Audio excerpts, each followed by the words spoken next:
During my junior year of college, I was on a bit of a bender. My high school girlfriend finally called it quits for the third time, and the lure of the one-night stand caught in the sweaty mist of beer and perfume was too much for my angry brain to withstand.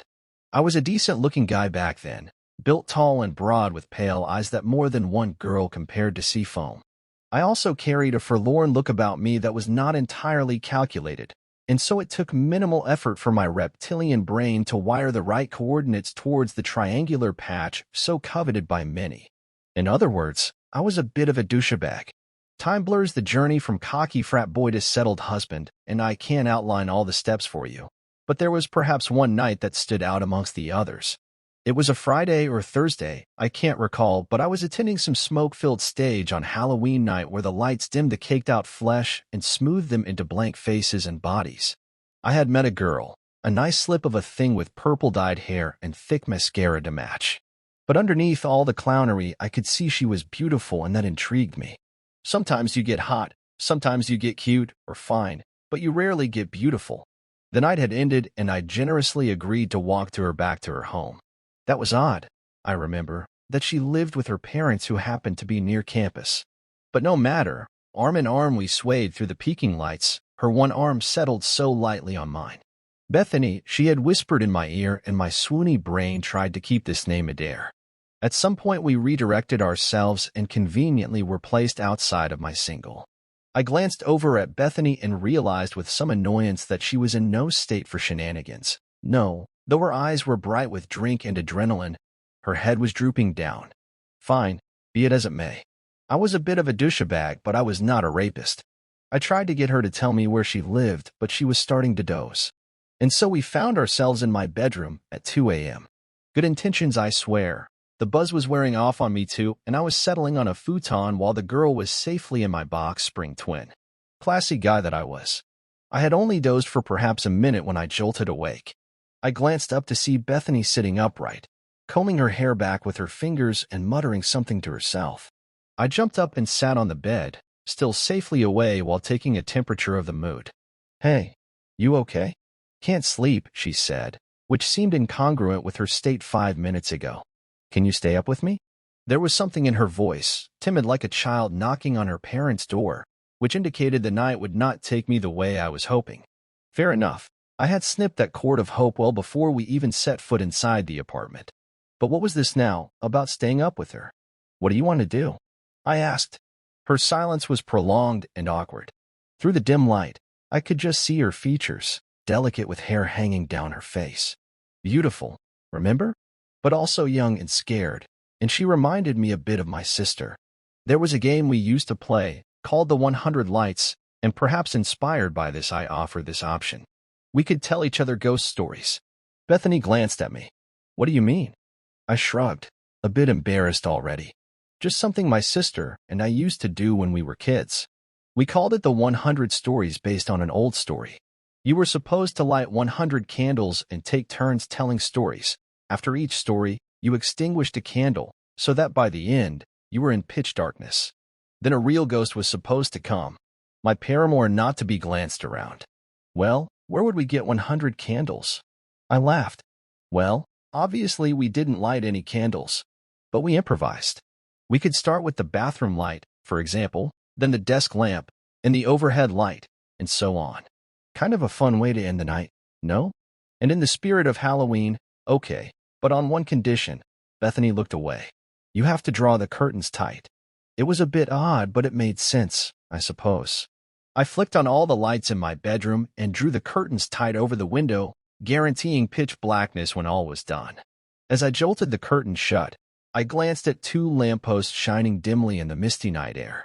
Below, shadows flickered and I shivered, thinking about what might be out there.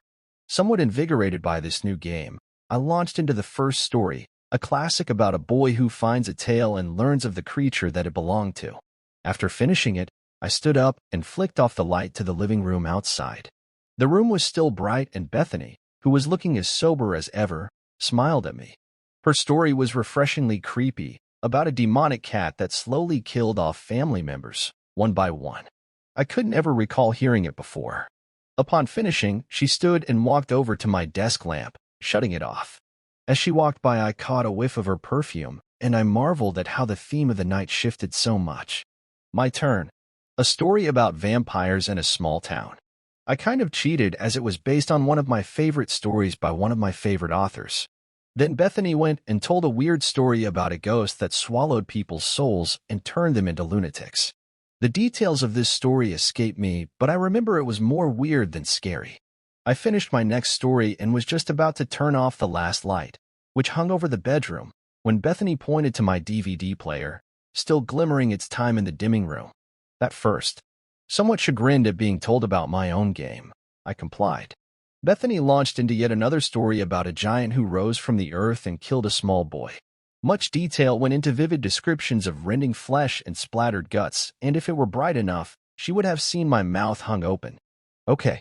I started when she finished and moved towards the final light, but her head shook again like a sudden blur. She pointed to my cell phone. Oh, the blinking light. She wanted it off. A sense of dread crept down my spine, but I shook it off. Wasn't this just some random party girl I picked up? We were playing some weird children's game, true, but I came up with it, not her. Somewhat impressed by her dedication, I switched my cell off. My turn. I told a quick, almost banal story about nothing much at all, just to get it over with. Then, as an almost act of defiance mixed with humor, I went to my kitchen and unplugged the fridge. There, I thought with satisfaction. Two can play at this game. There was just one light left, and it was Bethany's turn. The overhead light in the bedroom cast a faint glow over her features. In a low monotone, she launched into it. Once there was a young girl who was never allowed to leave the home. Her parents were very strict and enforced a curfew every night. Thinking that her parents just had old-fashioned values, which may have stemmed from her older brother's untimely suicide years ago, this girl began to rebel in high school.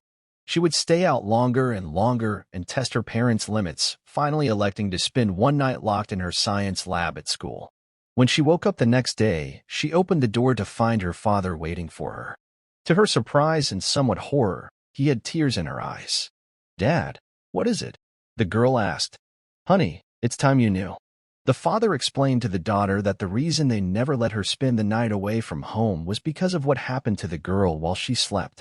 You see, there was a curse in this girl's family, passed from generation to generation. The women in the family, when they fell asleep, they changed. Changed? The girl asked her father.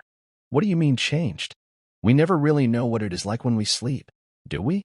Even in the presence of others, when we sleep we are unaware of ourselves. Maybe we all briefly change, matter changing into something else. How do we know?